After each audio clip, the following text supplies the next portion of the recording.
All right, so here we are today for our well-being roundtable with our amazing team here in Ada, Michigan. And there's a list of questions that we've gotten from members and then also within our team that I thought would be really great to share and just try and get some insight on what some of our fitness professionals and nutritional professionals are thinking right now. We are at what, 7 or 8 weeks of this crazy living and working condition, recognizing that we're not necessarily adhering to some of the best practices of nutrition and movement. So let's get some ideas from them.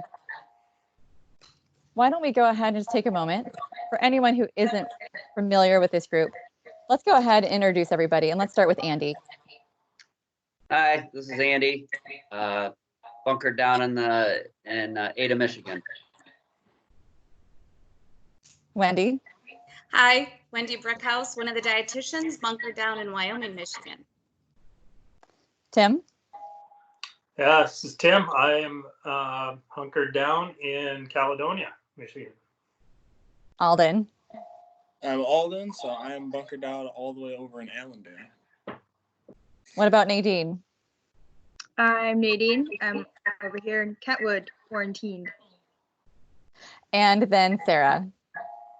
Hey, Sarah, I'm one of the dietitians as well, and I'm probably closest to the Ada campus, about 4 miles away. So it is so great to have all of you available for this time. And so I'm just going to go ahead and jump into some of these questions. So just starting off, there is a lot of change going on right now, a lot of disruption. And Tim, we're wondering if there are methods that you have adapted to make this work transition easier.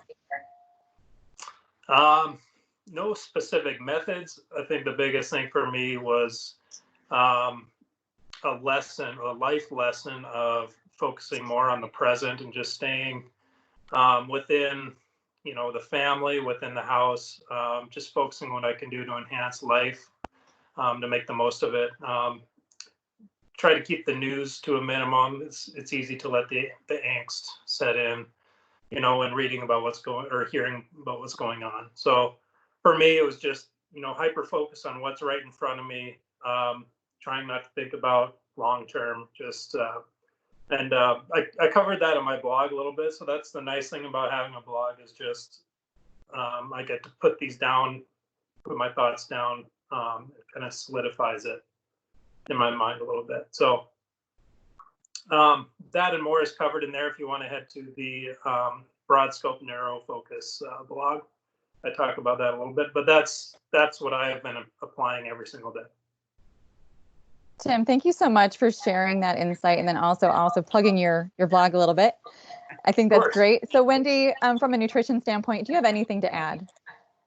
Well, I think to start, I agree with Tim with not watching the news. It got a little overwhelming, so I'll touch in maybe once a week or so.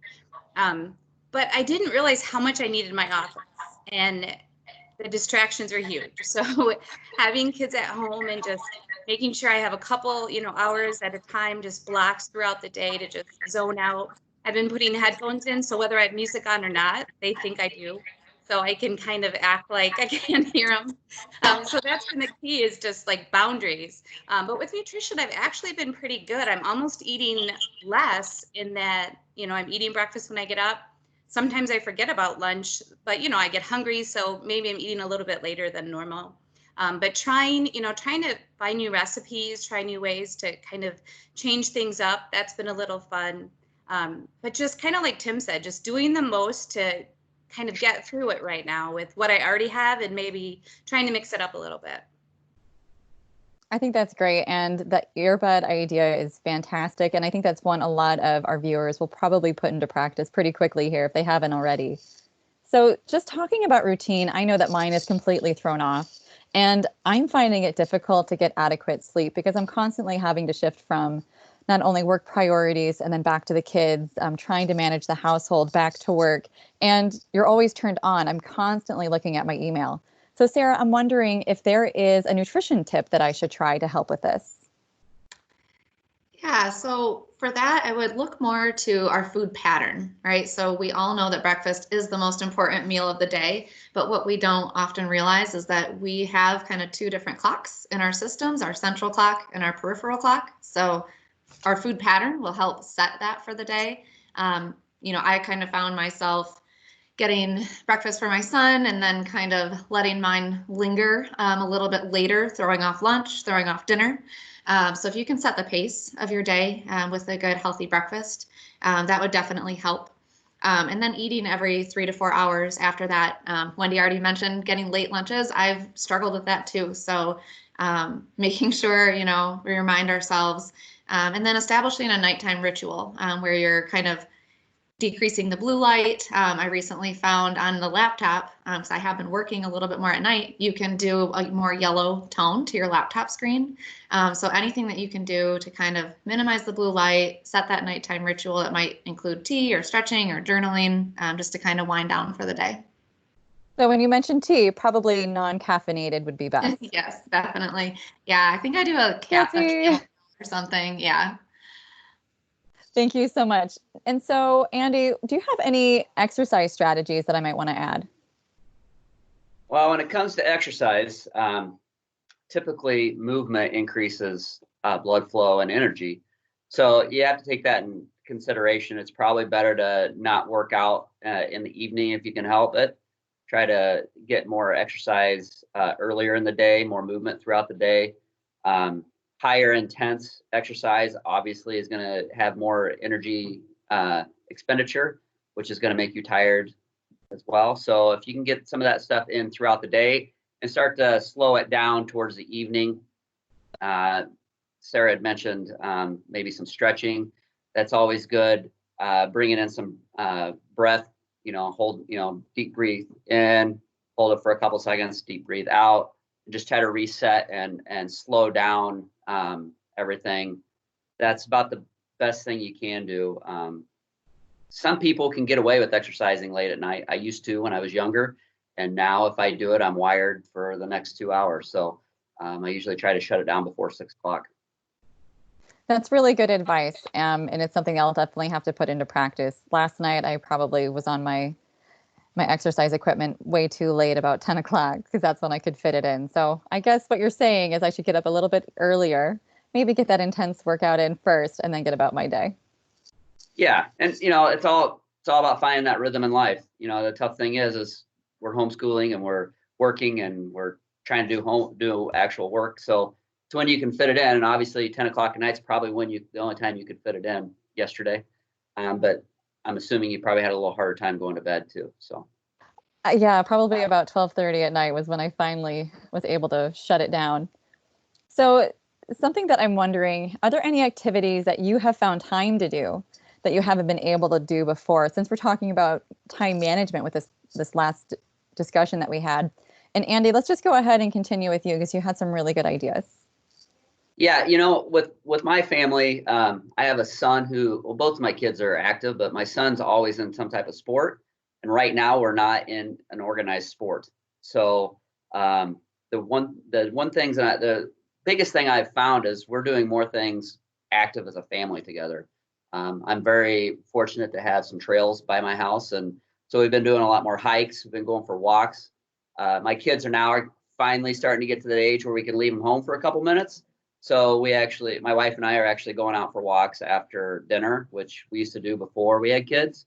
And then we're starting to revisit that again now. And exercising with my kids.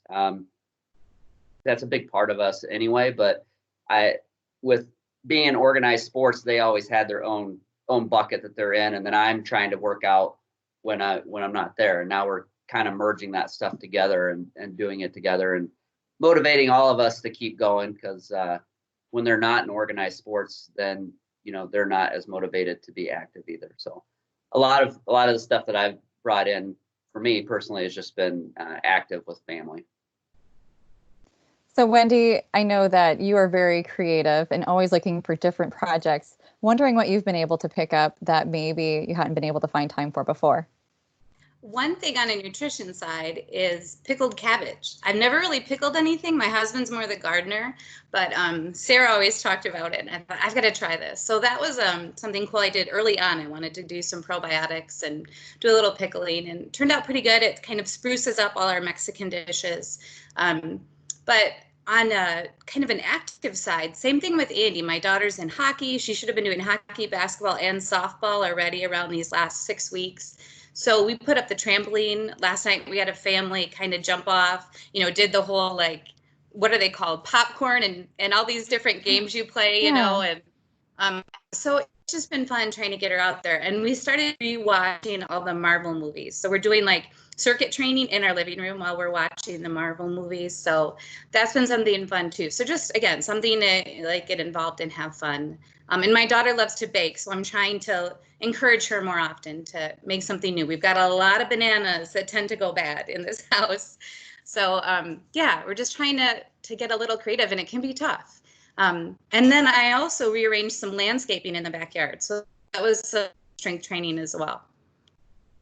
So it sounds like your daughter is usually pretty active and you're finding some ways to get outside. But what about on bad weather days? What are you doing to manage life then? That's a tricky one. And honestly, I try to change the atmosphere. Like my husband would hate this, but he works every day as a nurse. But I'll turn a lot of the lights on. So at least it's bright because it tends to be overcast and that's part of it. And then we've got, I'm not going to say the name because she'll probably turn on, but we've got one of those voice activated, music systems. So we'll have kind of softer music playing in the background and just trying to make it a little fun, take breaks a little bit more often. And definitely, board games, card games, just trying to do something to break up the day like they would have at school anyway. So yeah, trying to do our best just to make it fun instead of miserable sometimes with this weather. So Nadine, we've heard from everybody that has kids, wondering what you, as younger in your career, not having the family size that we have yet, what are you doing to manage life on these bad weather days? Honestly, I've kind of figured out that if you're thinking about it hard enough, you can kind of take yourself there because there's not much we can do right now. So like today, a rainy day, earlier I put on a beach screensaver on the TV and put sunscreen on my face because I just wanted to smell it. But anything that I can feel like I'm on a beach. When it was snowing outside, I just remember like being back at work, and when it is rainy, gloomy, we always kind of like wish we were home and relaxing and now we get the chance to, so it's just kind of being thankful that we do get that chance right now. So it sounds like for you, engaging some of these sensory opportunities of the visual, what you're able to smell, maybe put on your face with the sunscreen was probably pretty helpful for you. For sure. Awesome. So let's go ahead and talk about some balance at this point. Sarah, can you provide some suggestions on fitting in nutrition with school, family, and work? Sure. Yeah. I think at the beginning of the stay home thing, I was a little bit ambitious with my thoughts about cooking and meals, but I only have one kid, and the amount of dishes from both of us eating at home for, every single meal and snack, dishwasher is running at 3 times the rate. So I'm meal planning just like I was, not at home, and kind of going about it a little bit of a different way. But the bulk prepared protein, has stayed. So still kind of looking at, okay, on Saturday and Sunday, what meetings do I have? What days are going to be a little longer, and how can I prepare ahead of time? Yeah, so just kind of getting some of those new strategies. I've been cutting up more vegetables ahead of time because really even now, if I don't see the food in my fridge, I'm just not eating that meal right away sometimes. Yeah, and then building in a lot more reprieve meals. So some freezer meals, kind of nights off, if you will, where you're not having to try very hard, and ordering takeout once a week for sure. I am so happy that there's takeout available at this point. So Tim, what about you? What are your tips to balance movement and or wellness during these crazy times? Yeah, balance has come in many forms in my life the last few weeks. So I've tried to have a good mix of days where I, from an exercise standpoint, I'll do, I'll go for a run or I'll do something more drawn out, longer. But a lot of days I found it's best to split up my workout into 2 or 3 different, workouts, one in the morning. And then like Andy was saying, we have to save some time to play with our kids. So I like to go out and play basketball or encourage my kids to try something new. So we had this ripstick in the garage that we got my son about a year ago, and he's never learned it. And I said, it's time you start to learn, try something new. It was, it's kind of slow at a little, at first, but he got it. And now he loves it. And he's out there all the time on it. He's a pro star. So, that kind of stuff, just challenging them to do things we normally wouldn't have done. And, but also that balance with, the things, noticing the things I have, the materials I have to, to do things around the house, to make use of them. That's been a valuable part of my quarantine so far. So, but yeah, some days best to split up your workout. Some days, you just take it one day at a time and see what fits best that day. It's been best. Well, thank you so much. So Alden, I want to hear from you. And this is more of a, what activity should I prioritize type of a question. We all have limited time right now. And I would like to understand your recommendation on where should we focus some of our effort? It should be more on strength, cardio, or flexibility and stretching. I would say, especially now with most people being stuck inside all day, I would tend to focus more on mobility, stretching, and flexibility, just because, most of us are working at home most of the time. So we're sitting or we're standing for long periods. So we need to at least help to kind of relax just a little bit. So focusing on mobility, stretching, getting outside, maybe going for a quick walk, that'll help out a lot as well. So what you're saying is these less than ergonomic work conditions are probably playing a toll in our body. Yes. And we should do the stretches that you have available on the Facebook page. Yes, please do. And then join our classes as well so you can get a quick workout in. Excellent. So Nadine, what about you? What are your recommendations? Honestly, just keep moving. Being home all day, every day, it's really hard. It's really easy actually to not do anything. It's really hard to make yourself do something that you don't love to do. Even on the beautiful weather days, I wish that I loved to run because it's such a beautiful day to run, but I know that I won't do it. So just kind of pick what you like to do. If you like yoga, go ahead, do that every day. You have all the time in the world to do it now. But yeah, just pick, if you love strength training, find a body weight circuit. We have strength classes on the Facebook page, like Alden said. But yeah, as long as you like it, you'll keep doing it every day and you get some movement in, then it works. Thank you. I've really been enjoying your stretch and core on Wednesdays. It's been very helpful. Yay. Yay. So we're talking about working and like less than optimal ergonomic conditions. I've been at my table, I've been on the couch, I've literally been kneeling on the floor with my computer on the bed just so I can get some space for my family. So Andy, I'm wondering, with marathons of working on keyboard happening, like we try to fight it, but it's gonna occur right now. My life is so much more email than face-to-face conversations. What is the best protocol for us to relieve some tension in the hip flexor, low back, or the shoulders? Well, really, we're in flexion all day. I'm in it right now, hunched over, leaning against my fireplace, in bad ergonomics. The biggest thing really is if you can get up and extend, reach back, stand, extend up as high as you can, straighten everything out, pull it backwards. And you can do that, every hour. That's really going to be beneficial. Other things are just like rotating backwards with your arms, squeezing those shoulder blades to kind of activate the muscles called the rhomboids to help pull the shoulders back. Any type of stretching with the chest, anything with the hip flexors, like a kneeling lunge type stretch. If you go to Health from Home, I think on our first week, we actually have a flyer of all those stretches. And in week 2, I have a video that I led everybody through on those stretches. Other things though, my props in the back here, foam rollers are nice to have if you can use a foam roller. A lacrosse ball, always good to have, or a tiger tail or stick. All things that you can do to help release that fascia on the muscle and help relax those muscles. all things we have on our website. But if anybody honestly needs help with that type of stuff, reach out to us on Facebook or on email, and we can get you the information to you directly.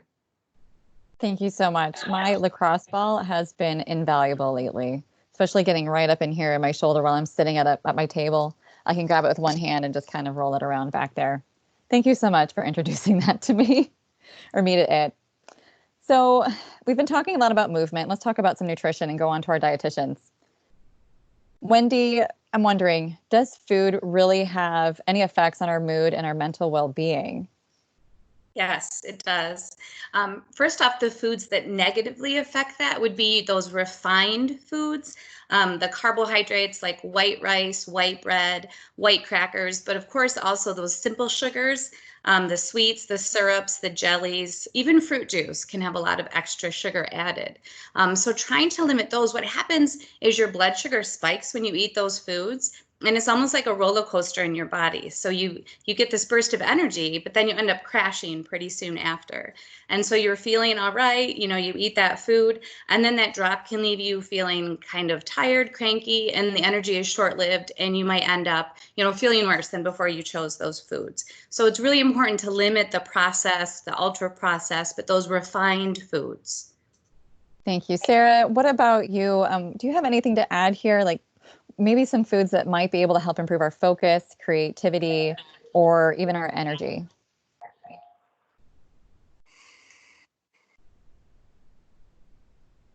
Did we lose her? I can answer for I think we might have. Wendy, why don't you go ahead and answer that from the dietitians for us? Well, so no, I was just muted. Sorry. I'm here. No, I was saying that my first note was blood sugar balance. Just like Wendy mentioned. So, you can prevent the crashes, right, by avoiding the foods that Wendy went through with simple sugars, but there's also a lot we can do to help stabilize our blood sugar by balancing our meals. So when we don't want to avoid carbohydrates, we just want to choose high quality ones, starchy vegetables, beans, legumes, whole grains, even, whole fresh fruits. When you pair those with high fiber, vegetables or with quality protein foods, that helps to maintain our blood sugar. So when our blood sugar is more balanced and even throughout the day, our brain is going to be in a better place to think, to be productive. And hangry became a term for a reason, right? So maintaining that food pattern and that blood sugar stability is really important. Then 3, specific nutrients that can help with our mood would be omega-3s, probiotics, and then antioxidants. So with your omega-3s, looking at healthy fats, walnuts, wild-caught salmon, probiotics. Wendy already mentioned the pickled foods, but also yogurts, anything with those cultures. I like kombucha. And then antioxidants can help as well. So a lot of those produce items that are richly colored and a diverse set of those produce items. Thank you both so much. Yeah. So we're kind of in a situation where a lot of us are at home. We've been home for a while, and we don't necessarily have the gym setups that like Andy does in the videos that he's shared so far. Tim, I'm wondering, what is your favorite piece of improvised workout equipment at home that most people would probably have access to, but is very versatile and effective? Yes, a very common question during this time. Soup cans, no. It's getting away from the more conventional. In fact, I just did a blog post on this. It's a ruck plate. I happen to have it right here. This is my ruck plate. It's 3/4 inch plywood, 2 10-pound plates glued on. I routed out the middle to make it a little slimmer. But I wanted it to fit in the laptop sleeve of my backpack. So you put this in there, you instantly have more calories burnt on your hike. It adds, effectiveness to any body weight exercises you can do. You can do squats, lunges, anything you can do body weight, and it instantly burns more calories, more resistance. Perfect for TRX workouts. So the versatility of this thing, it's kind of a dumbbell, it's kind of a barbell, easy to make. You just something heavy, flat profile, you just glue on there. So like I said, I just finished how to make this on my blog. there's a video and step-by-step with pictures. So that's one of my favorites. It's so easy to do. It took me about 10 minutes to make this. So. Well, thank you for sharing and providing those instructions. I'll be looking at those once we get done with this. So Alden, let's keep talking about well-being and movement. Wondering, is there a way to continue to make muscular gains in size or strength, not having access to some of the heavy weights that we have at the fitness facility in Ada or California? And I mean, and the other question I have is, can training with higher reps or sets really replace the heavy weights? I mean, I'm not trying to make gains, but I'm sure there's other people watching that probably are. There is a way to make gains while you are at home, but since not all of us have access to heavy weights, it's more going to be about time under tension, taking really control of that exercise, really putting your mind to the test too, making it slow, making it controlled as well. So you can still make those strength gains as long as you don't have equipment, but it's more going to be on yourself. You feel whenever you are working out to make sure you're making sure you're putting that time under tension into work. So wondering if you could give us a very specific example, and just even using a lunge, what is the amount of time as you lower down into the lunge and then raise back up? Like, is there a specific count that we should try to hit to get that time under tension that you're recommending? I'll say there's no specific count, but I usually do maybe 5 seconds down and then explode back up, making it really slow on that descend down and then popping up on that ascend.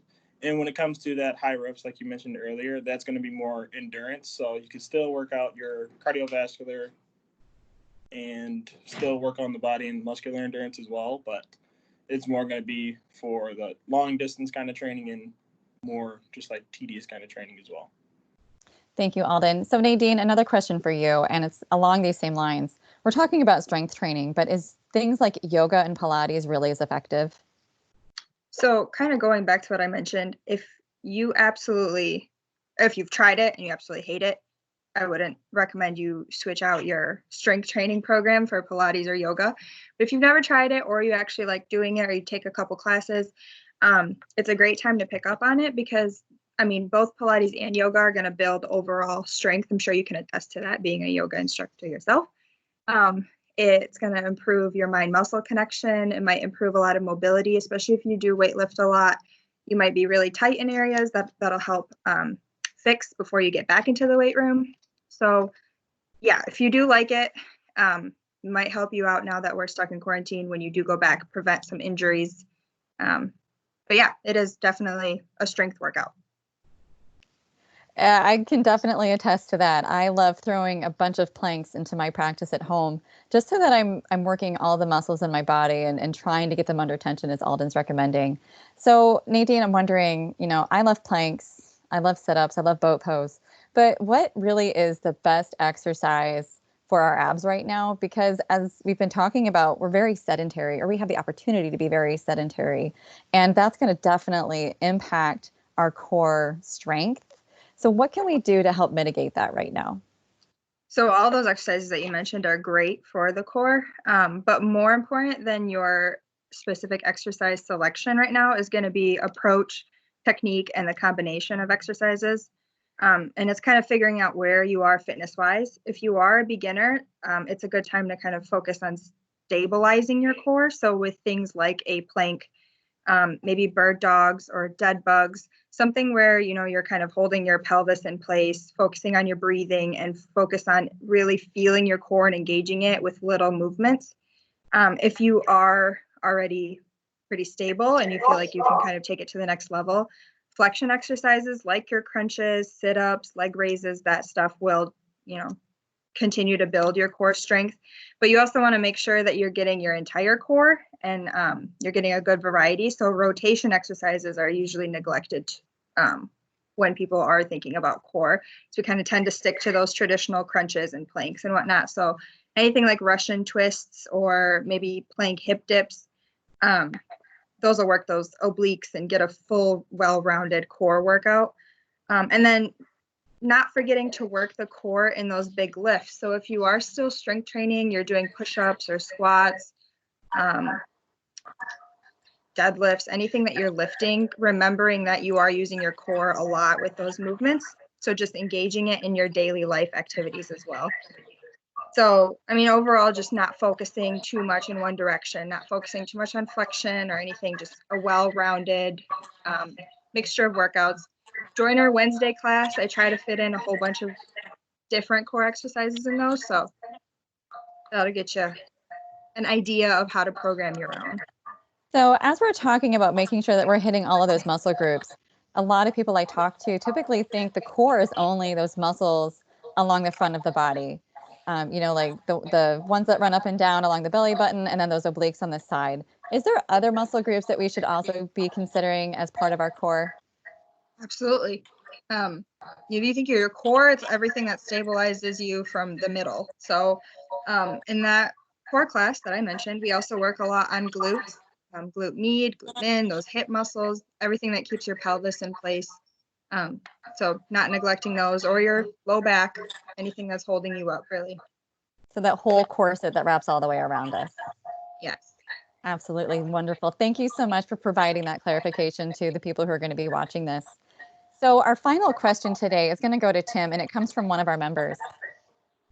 So, and I'm just going to go ahead and read this word for word. So my elderly mother is staying with us during stay at home.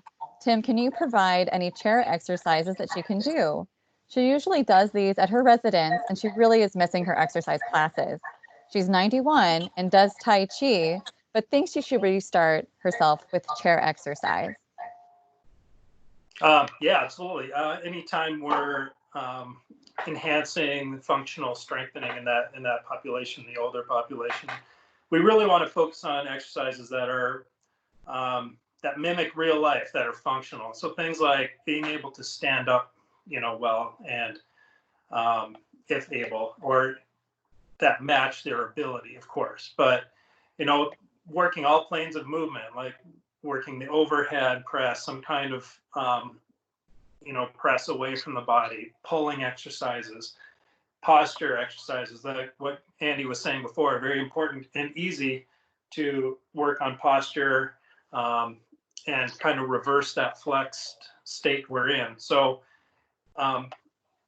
typically we want to minimize sitting, but if she is restricted to being seated, making sure the posture is as good as can be, and really using whatever resistance is available to, you know, on hand. But really, it's tough to get to specifics without knowing the person and knowing the background. But in general, you do want to reinforce those things that mimic real life and can extend, you know, their functional state of being as they get older. So that's what I would focus on.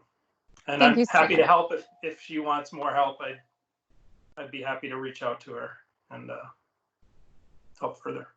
It sounds like you getting a better understanding of this individual will help you provide more specific recommendations so that they can really maximize what they have access to. Yeah, absolutely.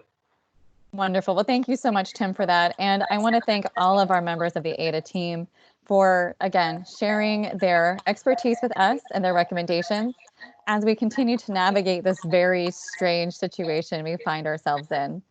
If anyone has any questions or ever wants to reach out to the fitness facility, please find them on the website. There are links on the intranet from the homepage, and you can always reach out to me as well. I am Donnie Lenhart, our Senior Wellness Specialist for Amway, and I'm so glad that we are able to continue to bring you health from home resources as long as we continue throughout these crazy situations.